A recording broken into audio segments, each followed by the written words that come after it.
Okay, so Jonathan, you're going to the Euros as a Wales supporter. I understand you're going to the fan zone for the Wales-England game.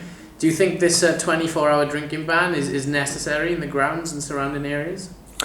I think within the ground it's a good idea because, essentially for people, it's the same situation with rugby, You have the fans who are just there to seemingly be there for the social element, not particularly enjoying the game. So with drinking in the grounds, that's what I think, that it's probably beneficial that sometimes there is some limit on the alcohol drunk within the stadium.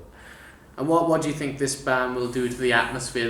They're obviously banning fans drinking on the streets and around the grounds. Do you think it'll dampen the atmosphere of the occasion? I think outside the ground it'll dampen it because that it's just part of sporting culture, enjoying yourself before the game. But in the ground, it shouldn't. The atmosphere should come from the game, not what you're on. And with the two teams taking place, Wales and England, would you expect this to be a sort of game that the police are targeting that could get out of hand? I think it could get out of hand because this is the most high-pressured this game has been for years now. So I think, depending on how the fans rile themselves up before the game, there should be some element of tension, yeah.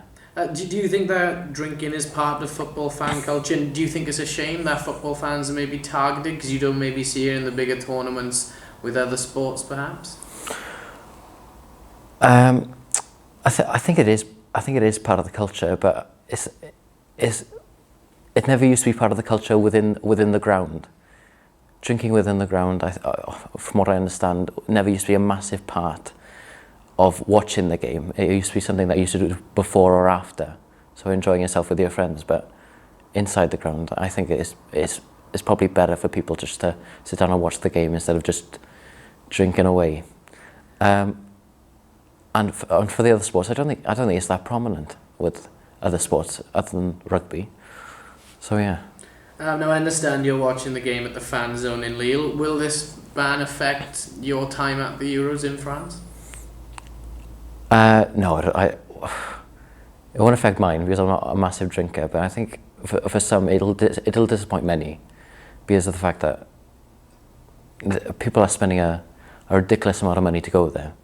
They're going to expect to enjoy themselves and to sample the life around football. I mean, it's part and parcel. You'd want to enjoy yourself at an event like that. I think it'll affect a lot of people.